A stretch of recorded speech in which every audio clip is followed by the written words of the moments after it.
Bom, pessoal, continuando, até agora nós temos tratado o desdobramento do campo cristalino, que é feito pelos ligantes, mas nós temos tratado os ligantes como sendo um ligante pontual e todos iguais, né, com as mesmas características. Mas não é o que acontece na verdade, né? Nós temos vários tipos de ligantes, e cada um com as suas particularidades. E eles são colocados aqui numa série, né? Que essa série aqui é chamada de série espectroquímica, né? E é classificado em três partes, né? Os ligantes de campo fraco, os ligantes de campo intermediário ou médio, né? E os ligantes de campo forte. Tá? Então, o parâmetro de desdobramento do campo ligante, né, que é o nosso delta octaedro, vai variar de acordo com a identidade do ligante. Tá? Vamos pegar um exemplo aqui do cobalto, um composto de cobalto, cobalto 3, é um D6, né? Ele perdeu 3 elétrons. No caso aqui eu tenho 5 ligantes NH3 e um ligante que a gente vai mudar. Vou mudar esse ligante aqui para iodo, bromo, cloro, água e NH3, tá? Então, a energia de transição, né, que é o meu delta octaédrico, que é essa transição do T2G para o EG, vai aumentar à medida que variam o ligante, né, ao longo da série. Observem que aqui eu tenho um delta octaédrico menor, e o iodo está aqui, ó, ele é um ligante de campo fraco. Aqui aumenta um pouco o meu desdobramento, porque eu troquei o iodo por bromo, né, iodeto por brometo, e aumentou um pouco o desdobramento, e o bromo é um pouco mais forte do que o iodo, ainda é um ligante de campo fraco. O cloro, né, coloquei cloro aqui, aumentou um pouco o desdobramento em relação aos outros dois anteriores, porque esse aqui tem um campo um pouco mais forte que os demais anteriores. Quando eu troco por água, o desdobramento aumenta e assim por diante. Quando eu coloco, quando são 6, né, amônia, eu tenho um desdobramento, maior desdobramento quando comparado a esses 3 ligantes aqui. Então, conforme vai aumentando, vai mudando, né, os ligantes e vai trocando por ligantes de campo mais forte, o desdobramento do campo cristalino aqui vai aumentando, tá?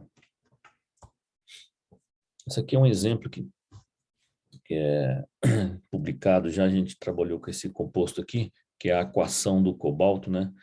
Aqui eu tenho um composto de cobalto, com cobalto 3, com 2 etileno-diamina, né? Que é um ligante quelato, nós vamos estudar esse tipo de ligantes mais à frente, e eu vou trocar um cloro por uma água, tá? A diferença entre esse composto aqui e esse composto aqui é um ligante.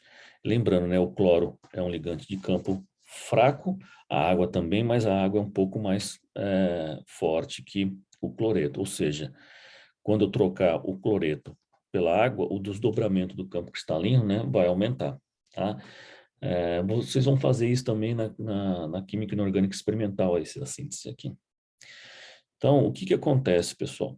Quando eu troco o cloro por água, vai aumentar o desdobramento do campo cristalino, ou seja, a energia aumenta, né? Se a gente pegar aqui um espectro na região do visível, né, ultravioleta visível que a gente pega lá no laboratório, lendo esse espectro aqui, a energia aumenta nesse sentido, né? Aqui é mais energético que aqui. Se eu olho o espectro quando o meu composto de cobalto tem 2 cloretos, a transição está nessa região aqui, ó, perto de 620, 625, tá? Essa é a transição do campo octaédrico aqui, ou seja, é quando um elétron sai do T2G e vai para o EG. Então, tem essa transição eletrônica aqui. Quando eu troco para água, a transição vai lá para 500, ó, tá? Que é o composto aqui C, ó, tá? Ou seja, quando eu troquei o ligante de um campo fraco para um que é um pouco mais forte que esse, a transição aumentou, a energia de transição aumentou, tá? Então, isso aqui é um dado experimental que vocês vão fazer isso brevemente. Então, aqui é um outro exemplo, né, de um outro composto, que aqui a gente está trocando os 6 ligantes ao mesmo tempo, né, nessa sequência aqui, e mais forte, né, do mais fraco para o mais forte. E aqui a gente consegue ver, né, o desdobramento do campo cristalino aqui aumentando, tá bem? Então, a nossa série espectroquímica traz essa informação, que antes a gente não tinha tratado ainda, tá? A gente estava tratando do desdobramento do campo cristalino como sendo causado por um ligante pontual. Bom, o que que isso traz de informação importante para a gente, pessoal? Dependendo do meu ligante, né, do ligante que eu vou ter no meu complexo, ele vai ter um desdobramento do campo cristalino maior ou menor. Se, como a gente estudou anteriormente, se o meu delta octaédrico for menor, for pequeno, a possibilidade de eu ter um composto de spin alto é maior, né? Porque é mais fácil eu colocar o spin no EG do que fazer com que ele emparelhe, né? Agora, se eu tenho um ligante de campo forte, o que que vai acontecer com esse ligante, esse complexo? O ligante de campo forte vai fazer com que o desdobramento do campo octaédrico seja maior. Se ele é maior, é mais energeticamente favorável eu deixar o quarto spin emparelhado e de spin baixo, ou seja, vai ser um complexo de spin baixo. Para que esse elétron venha para cá, é muita energia. Tá? Então, o que acontece é, ligantes de campo fraco geram compostos de spin baixo. Ligantes de campo fraco geram ligantes de spin alto. Tá? Repetindo, ligante de campo forte gera complexos de spin baixo. Ligantes de campo fraco geram complexos de spin baixo. Tá bem? Aqui é um composto de ferro. É o ferro 2+, é um D6 e está ligado aos ligantes, 6 ligantes NH3, intermediário. Então, eu tenho aqui, né, o meu íon livre, né, o ferro 2+, íon livre, teve a aproximação dos ligantes, houve a coordenação, né, a ligação dos ligantes ao centro metálico e houve esse desdobramento. Como é um D6, esse cara aqui é um intermediário, né, um ligante intermediário, eu vou ter aqui um composto, né, de spin alto. Se fosse spin baixo, esses dois aqui, esses dois elétrons estariam emparelhados aqui, tá bem? Agora, com a bipiridina, né, que é um pouco mais forte que a amônia, o mesmo composto não, perdão, o mesmo íon metálico, 2+, ferro 2+, ligado a essa bipiridina, que é um quelato, né, são 2 pontos de coordenação, eu tenho 3 ligantes. O que vai acontecer? Vai ser desdobramento maior, vai ter um delta octaédrico maior, ou seja, vai ser um ligante de spin, um complexo de spin baixo, tá bem? São 2 exemplos aí de ferro 2+. Então, comparando os dois compostos, né? Perdão, dois compostos com os mesmos ligantes, só que aqui eu tenho o ferro 2+ e o ferro 3+. Seriam quase iguais, obviamente são bem diferentes nas suas características físico-químicas, né? A pergunta é, desses dois complexos, qual complexo terá maior delta octaédrico? Agora nós estamos falando de 6 ligantes iguais, né? Mas até então a gente estava falando que o delta octaédrico é causado pela aproximação dos ligantes. Então, desses dois complexos, qual é o que vai trazer mais estabilidade? Ou seja, maior delta octaédrico. Tá? Esse aqui. Por quê? O ferro 3+.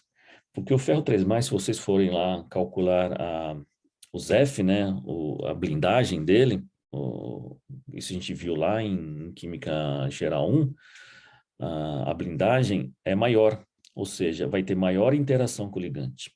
tá? Então, maior repulsão. Então, vai ter o maior delta octaédrico. Tá? Então, o que eu quero mostrar aqui até agora? Que o desdobramento do campo cristalino, né, o delta octaédrico, é causado não só pelos ligantes, né, mas também as características do centro metálico são importantes. Tá? Uma coisa interessante aqui é que o valor do delta octaédrico, né, é diretamente proporcional ao raio do íon metálico. Tá? Então, quanto maior o raio, maior é o delta octaédrico. E o raio aumenta, né, nessa escala aqui da tabela periódica. Isso também já estudou nas tabelas, nas propriedades periódicas, lá em Química Geral 1. Tá? Orbitais D maiores, menor a energia de emparelhamento. Lembra do videozinho que eu apresentei numa das aulas para vocês, né, dos orbitais D? O orbital 3D é menor que o orbital 4D. O orbital 4D é menor que o orbital 5D. Ou seja, quanto maior o meu orbital, mais confortável fica os dois elétrons aqui dentro. Então, a energia de emparelhamento não vai ser tão efetiva, porque eles vão se acomodar bem dois elétrons aqui, tá? Então, isso é uma informação importante, porque é mais fácil ter complexos da série 5D de spin baixo. Por quê? A energia de emparelhamento nesses dois casos aqui é menor do que fazer o salto do delta octaédrico, como a gente estava estudando anteriormente, tá bem? Isso aqui é só uma tabela com os valores dos, dos raios, né, dos elementos, e, e a equação dizendo, né, que é realmente diretamente proporcional. O desdobramento do campo cristalino, né, meu delta octaédrico, é diretamente proporcional ao raio, ou seja, aumentou o raio, aumenta o meu desdobramento. Tá bem? Bom, vamos lá. Resumindo aqui um pouco do que a gente está falando, né, para que vocês tenham uma informação mais sólida, né? Para complexos formados com elementos da primeira série de transição, 3D que seriam esses caras aqui, né? A configuração de spin alto ou spin baixo vai depender da série espectroquímica, tá bem? Então, ou seja, né, os íons metálicos formados com os elementos dessa série aqui, 3D, vai depender da série espectroquímica que a gente acabou de ver. Para complexos formados com elementos da segunda e da terceira série de transição, 4D ou 5D, que são esses caras aqui, ó, né? 4D e 5D, a configuração será de spin baixo, pois os orbitais D são maiores e comportam dois elétrons com menor energia de emparelhamento. Foi o que a gente acabou de conversar agora, né? Então, quanto maior o raio, maior será o desdobramento. São, então, essas três informações que a gente acabou de conversar agora, tá bem? Bom, pessoal, até agora a gente tem conversado sobre compostos octaédricos, né? E tudo que vem causando os ligantes no desdobramento do campo octaédrico, tá? Nós estamos falando de octaedro. Mas nós temos também, que é muito comum na química inorgânica, compostos tetraédricos, né? Então, um tetraedro tem essa disposição no espaço, né? É como se fosse um CH4 da química orgânica, né? Então, um tetraedro meu aqui, eu tenho um centro metálico e 4 ligantes no meu centro metálico, tá? Vai diferenciar um pouco, né, do octaedro, de toda essa conversa que nós tivemos até agora. E a gente vai começar a conversar agora. Então, vamos colocar esse cara, esse tetraedro, né, dentro de um cubo. Observem que quando eu coloco o octaedro, perdão, o tetraedro dentro de um cubo, os ligantes ficam nesse canto aqui, ó, tá? Nesses cantos do cubo. E o centro metálico lá no centro, lá no meio, tá? Do cubo. Então, o que nós temos que analisar aqui? Os ligantes e aqueles eixos X, Y e Z. Lembra, né? Que é onde que chega que estão os orbitais de quem? Do centro metálico, né? Então, vamos analisar essa face do cubo aqui. Tá? Vamos colocar aqui, vamos chamar isso aqui de X. Tá? Lembrando, né? Eu estou analisando como se fosse olhando para o centro metálico. Então, esse lateral aqui, eu vou chamar ele de, essa lateral do cubo de X.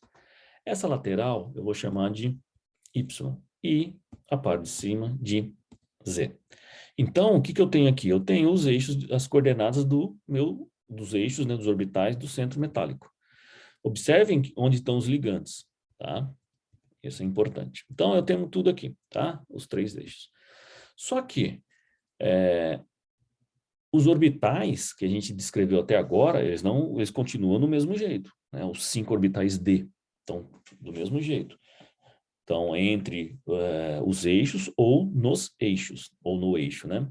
Z. Então, vamos conversar mais sobre isso. Então, aqui eu tenho todos os meus orbitais D, né? Observem que XYZ continua igual, né? XYZ. Quando aproximo, né, esses orbitais aqui, ó, quando eu aproximo o ligante desses orbitais aqui, observem que ele vai, esse ligante, esses 4 ligantes vão chegar e vão encontrar os orbitais, esses 3 orbitais aqui, como ele está chegando por aqui, assim, mais ou menos, né? Vai encontrar esses orbitais de frente, né? Vai ter uma interação frontal. Por que frontal está entre aspas aqui? Porque, na verdade, o frontal seria só se fosse, né, no eixo propriamente. Né? O ligante não chega diretamente de frente aqui, se tivesse um eixo em 90 graus aqui. Ó. Não é isso que acontece. Tá? Esse ligante, ele está mais ou menos um pouco fora da frente desse aqui, mas é uma interação frontal meio de lado. Tá? Não é tão frontal como a gente estava vendo no octaedro. Então, os ligantes, os 4 ligantes, quando se aproxima do centro metálico em um tetraedro, tá? Vai encontrar os orbitais do centro metálico dx, YD, YZ e dxz frontal. Vamos dizer frontal entre aspas, porque ele fica meio de lado. Tá? E o que acontece quando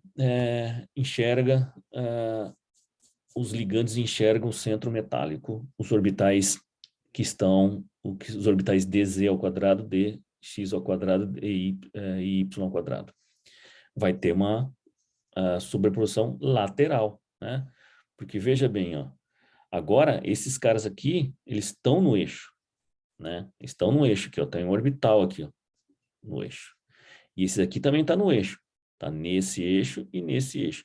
O ligante chega e não encontra frontalmente esses 2 ligantes aqui. E encontra mais ou menos frontalmente esses 3 ligantes aqui. E isso vai trazer uma informação importante de desdobramento, né? Porque como essa interação é frontal, mas não tão frontal, né? A repulsão não vai ser tão efetiva como é no octaedro. Então vai ter um desdobramento menor, né? Em relação quando a gente compara um tetraedro com um octaedro. E ainda, né? Nesse caso aqui, a gente inverte, vai ter uma inversão, né? Porque agora vai ser 2 orbitais que têm interação frontal, né?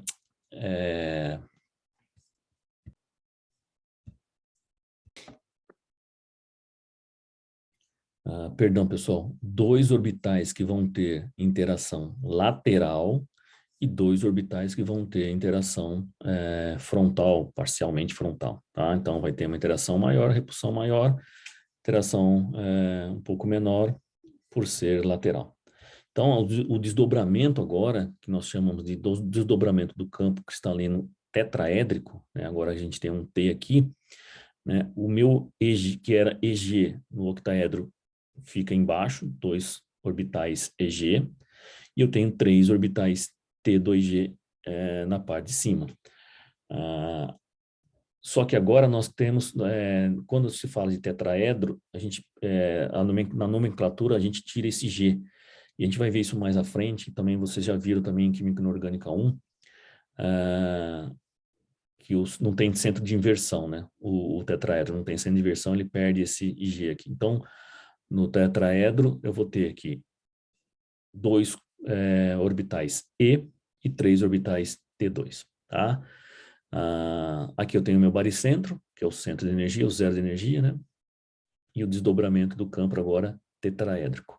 Como eu falei anteriormente, esse desdobramento aqui é menor do que o do campo octaédrico, ou seja, ele é 4 nonos de um desdobramento octaédrico, tá bom? Então, um pouco menor. Aqui é uma comparação ó, de um desdobramento octaédrico para um desdobramento tetraédrico, tá? Então, eu tenho aqui, houve uma inversão, né? Meus 3 orbitais que era T2G agora fica T2 aqui, e os meus 2 orbitais que era EG fica E nesse canto aqui, tá?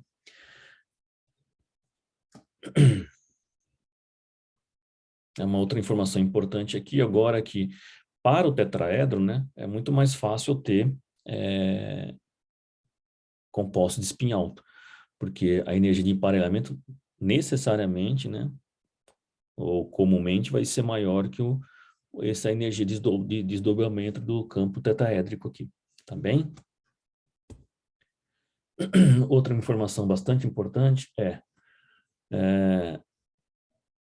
menor repulsão entre metal e ligante, né? Menor interação. Então, ou seja, a repulsão vai ser baixa, por isso que o desdobramento é menor. E ainda, né, a interação não é frontal. A gente chama de frontal ali na explicação, mas na verdade é um frontal parcial. Por isso que né, a gente tem que conversar até agora, esse desdobramento aqui é menor que esse aqui, tá? Então essas 3 informações é importante para falar, né, para verificar que normalmente esses compostos tetraédricos, né, são de spin alto. E ainda tem menor número de ligantes, né, tem só 4. Então, agora a gente já viu, estudou 2 tipos de compostos, né, o tetraédrico e o octaédrico. Como que eles se correlacionam?